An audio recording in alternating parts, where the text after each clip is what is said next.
और हमने यहाँ के हालात देखे तो सबसे बड़ी मुश्किल जो यहाँ नज़र आई वो गंदे पानी की निकासी का मामला था। ऐसा मामला है कि हर बिल्डिंग में गंदा पानी जमा है और सड़क पे गंदा पानी जमा है। अभी हमने फौरी तौर पे, इससे पहले भी मैं आई थी तो हमने सेक्शन पंप मंगा के पानी को रोड पे जो पानी है उसको ख़त्म करने, गंदे पानी को ख़त्म करने की कोशिश की। आज भी हमने मंगाया है ताकि कल जुम्मा है, लोगों के वज़ू बरकरार रहे, उनको नमाज़ पढ़ने के लिए आसानी रहे, इसके लिए हमने फौरी तौर पे मंगाया। आज मालेगांव कॉरपोरेशन के जो अफसरान थे, जो पानी के ताल्लुक़ से, और जो लोग सैनिटेशन के डिपार्टमेंट के लोग थे और स्ट्रक्चर जो जानते थे, उन लोगों को हमने बुलाया, उनका दौरा करवाया और हमने उनको एक डेडलाइन दी है कि 10 दिसंबर तक जो गंदे पानी के निकासी का मामला है ये पूरी तरह मालेगांव कॉरपोरेशन जो है कोशिश करके 10 दिसंबर तक ख़त्म कर दे। अगर वो ये काम नहीं करेंगे, कोताही करेंगे या नहीं हो पाया तो 11 दिसंबर बरोज़ जुमा के दिन हम लोग जो है वो कॉरपोरेशन के दरवाज़े पर, कॉरपोरेशन में हर कॉलोनी के हर घर से लोगों को ले जाकर वहाँ पर हम लोग तहरीक चलाएँगे। आज हमने अल्टीमेटम उनको दिया। क्या यहाँ पर अभी हमने शुरुआती तौर पे उनको ये बोला है कि सफाई की एक ऑफिस यहाँ कर्मचारी खुद रहे, क्योंकि एक बहुत बड़ी आबादी है यहाँ पर, जो एक तकरीबन आप समझ लिए 3000 घर अगर यहाँ पर हैं तो लगभग 15,000 से ज़्यादा आबादी यहाँ पर है। तो ऐसे यहाँ किसी तरह का सफाई के लिए कोई ऑफिस नहीं है। तो 10 दिसंबर तक यहाँ पर ऑफिस, सफाई की एक ऑफिस यहाँ बन जाए जो सिर्फ यहीं पर सफाई का काम करे। और जो गंदे पानी की निकासी नहीं हो रही, जगह जगह गंदा पानी जमा हुआ है सड़कों पर, बिल्डिंग के सामने, लोग इसकी वजह से बिल्डिंग की जो पाए है वो भी ख़राब हो रहे हैं, बिल्डिंग कमज़ोर हो रही है। तो ये काम जो है 10 तारीख तक कॉरपोरेशन क्लियर कर दे। अच्छा मैम, यहाँ पर लोगों को लाने से पहले जितने भी कॉरपोरेशन के अधिकारी हैं उन्होंने वादा किए थे कि यहाँ पर आपको हर सहूलत मिलेंगी, जैसे बस, अच्छी रोड। तो यहाँ तो ऐसी कोई सहूलत है ही नहीं और आम जनता यहाँ परेशान है रिक्शे का पैसा भर भर के। आप देखो, बस, रोड, स्कूल, ये सब तो बहुत दूर की बात है।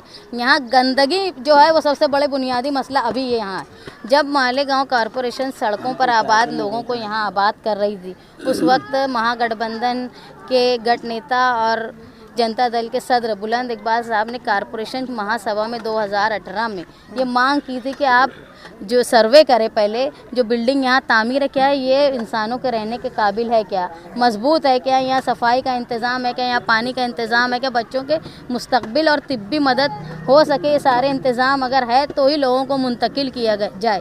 लेकिन ये सारी बातों को नज़रअंदाज करते हुए कॉरपोरेशन ने लोगों को लाकर यहाँ आबाद कर दिया। जहाँ सहूलत नहीं थी इसके बावजूद यहाँ आबाद किया, और जहाँ वो रहते थे उससे कई दर्जा बदतर ज़िंदगी यहाँ पर गुजार रहे हैं। मैडम सही बात है मैडम। कॉरपोरेशन के पास, मालेगांव के पास वाटर ग्रेस एक इतनी बड़ी कंपनी होने के बावजूद यहाँ पर साफ सफाई उतनी साफ नजर नहीं आती। तो वाटर ग्रेस कंपनी का काम कभी भी इत्मीनान बख्श नहीं रहा।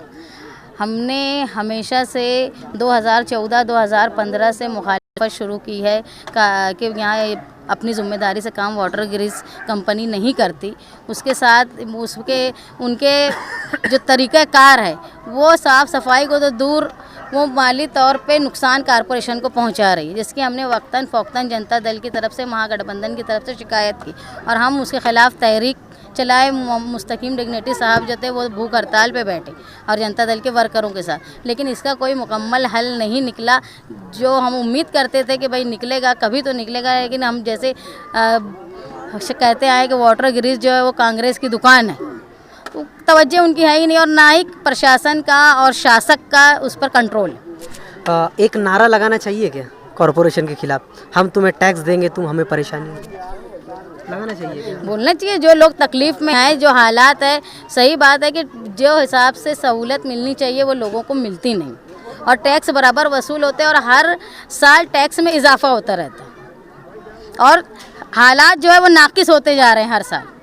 मैम, आम जनता तो टैक्स बराबर भरती है, बराबर टैक्स वसूला जाता है, उसके बाद भी आम जनता को सहूलत नहीं है, तो इसके बारे में आप क्या कहेंगे? बहुत गलत बात है। अगर कॉरपोरेशन जो है इतना बड़ा लोकल सेल्फ गवर्नमेंट है, इतना बड़ा बजट है, इसके बावजूद भी लोगों को बुनियादी सहूलत जो है सफाई की, पानी की, अगर यही नहीं मिलती तो हम डेवलपमेंट किसको बोलेंगे?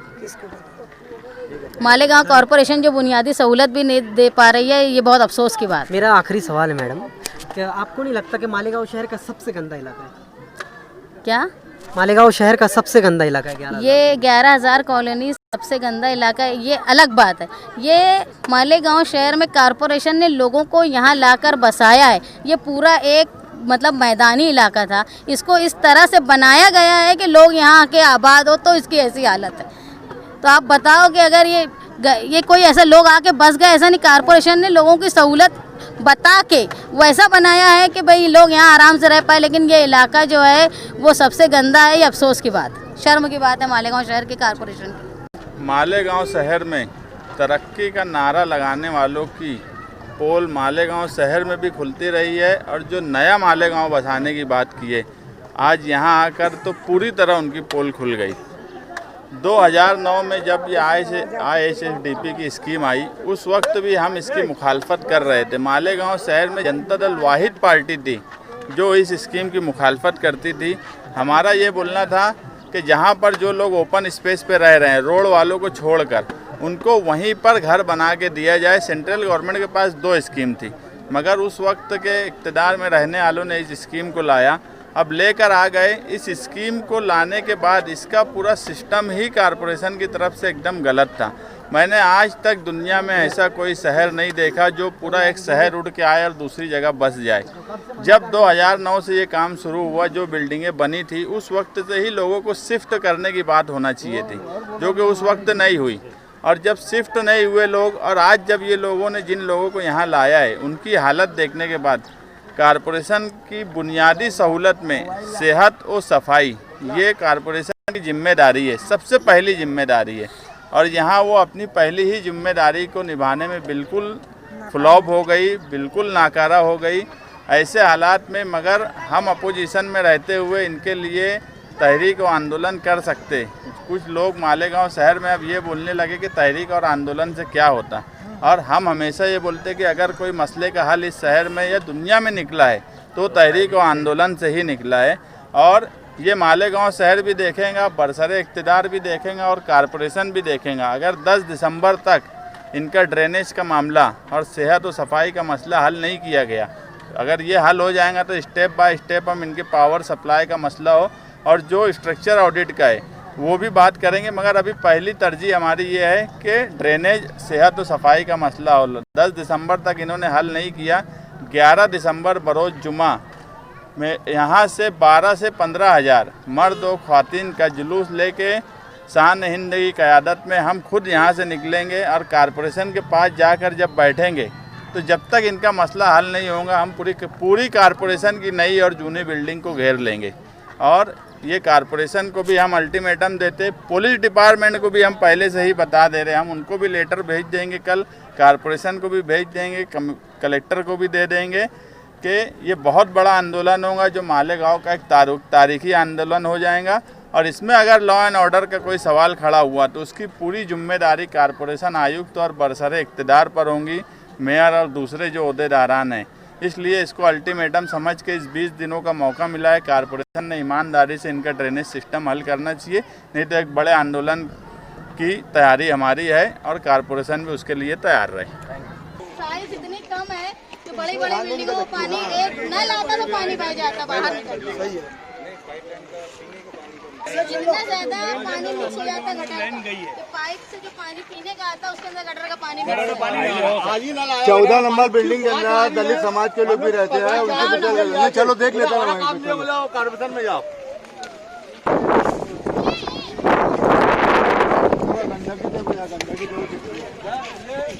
जानवर लोग रहते हैं, इंसान नहीं रहते हैं।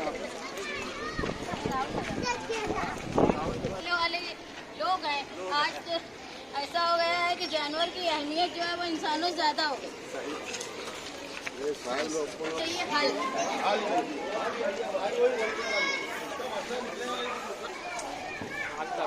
तुम क्या सरपरस्त शहर के, बीमार नहीं होने ना? शकील भैया ट्रेन से गंदगी से साल भर से था। सबको हाँ सब दलितों को बच्चे थे, कोई बच्चे यार नवा नवा मत मारवाड़ साहब ऐसे आओ ये भैया खर्चा बुलाना ऊपर से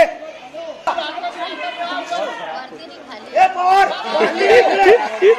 अरे आरती आना यार खड़े हो सबको बड़ा ऊपर लगा बारिश होती है ना सब करंट रहता है जीने पे चढ़ने के टाइम में ये 11वीं में दिया ऊपर ये कोने पे आओ जगह जो है ना इसका बॉक्स सही नहीं है। खैर वो यहाँ पे रहने वाले कहाँ से आए? बिल्डिंग की देखो